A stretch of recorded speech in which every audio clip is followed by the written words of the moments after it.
മന്ത്രി കെ.പി. ഗണേഷ് കുമാറിനെതിരെ രൂക്ഷ വിമർശനവുമായി SNDP യോഗം ജനറൽ സെക്രട്ടറി വെള്ളാപ്പള്ളി നടേശൻ. ഒരു മന്ത്രി എന്ന നിലയിൽ നിലവാരം പുലർത്തണം.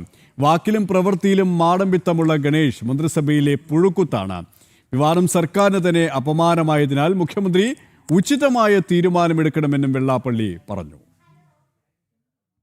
അതിരൂക്ഷമായ ഭാഷയിലാണ് മന്ത്രി ഗണേഷ് കുമാറിനെ SNDP യോഗം ജനറൽ സെക്രട്ടറി വെള്ളാപ്പള്ളി നടേശൻ വിമർശിച്ചത്. ഗണേശന്റെ രാജി തന്നെയാണ് വെള്ളാപ്പള്ളി ലക്ഷ്യം വെക്കുന്നതും. മന്ത്രി നിലയും നിലവാരവും പുലർത്തണം. മന്ത്രിസ്ഥാനത്തിരുന്ന് ഇത്രയും തറയായ ഒരാൾ വേറെയില്ല. ഭാര്യയോട് നീതി കാണിച്ചില്ല, വെള്ളാപ്പള്ളി പറഞ്ഞു. ഒരു മന്ത്രിയാകുമ്പോൾ പോലെങ്കിലും ഒരു നിലയും നിലവാരവും പുലർത്താൻ ബാധ്യസ്ഥനാണ്.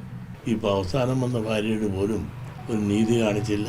മാന്യമായ പൊതുപ്രവർത്തനം നടത്തേണ്ടതിന് പകരം വഷളായ പ്രവർത്തനങ്ങളാണ് ഗണേഷിൽ നിന്നും ഉണ്ടാകുന്നതെന്നും പൊതുപ്രവർത്തനത്തിന്റെ മാന്യതയും മര്യാദയും കാണിച്ചില്ലെന്നും വെള്ളാപ്പള്ളി അഭിപ്രായപ്പെട്ടു. കുറെ കൂടെ മാന്യമായി പൊതുപ്രവർത്തനം നടത്തേണ്ടതിന് പകരം ഇത്തരം വഷളായ ഒരു മന്ത്രിസഭയിൽ ഇരുന്നുകൊണ്ട് ഇത്തരം തറ പ്രവർത്തനം ചെയ്ത ഒരു മന്ത്രി കാണുകയില്ല. ആരുമല്ല, മന്ത്രി എന്നല്ല, ആർക്കും ഇത് ചെയ്യാൻ പാടില്ലാത്തതല്ലേ. മന്ത്രിസഭയ്ക്ക് വരെ പുഴുക്കുത്താണ് ഗണേഷ് കുമാർ. ഭംഗിയായി ഭരണം നടത്തി തെരഞ്ഞെടുപ്പിലേക്ക് പോകുന്ന സമയത്ത് ഇത്രയും അപവാദം ഉണ്ടാക്കാതെ ശ്രദ്ധിക്കേണ്ടതായിരുന്നു. ധാർഷ്ട്യവും മാടമ്പിത്തരവുമാണ് ഗണേഷിന്റെ വാക്കിലും പ്രവൃത്തിയിലും. പരാതി പിൻവലിച്ചതുകൊണ്ട് ഒന്നുമില്ലാതെയാകുന്നില്ല എന്നും ഗണേഷ് വഷളനായ മന്ത്രിയാണെന്നും വെള്ളാപ്പള്ളി നടേശൻ പറഞ്ഞു.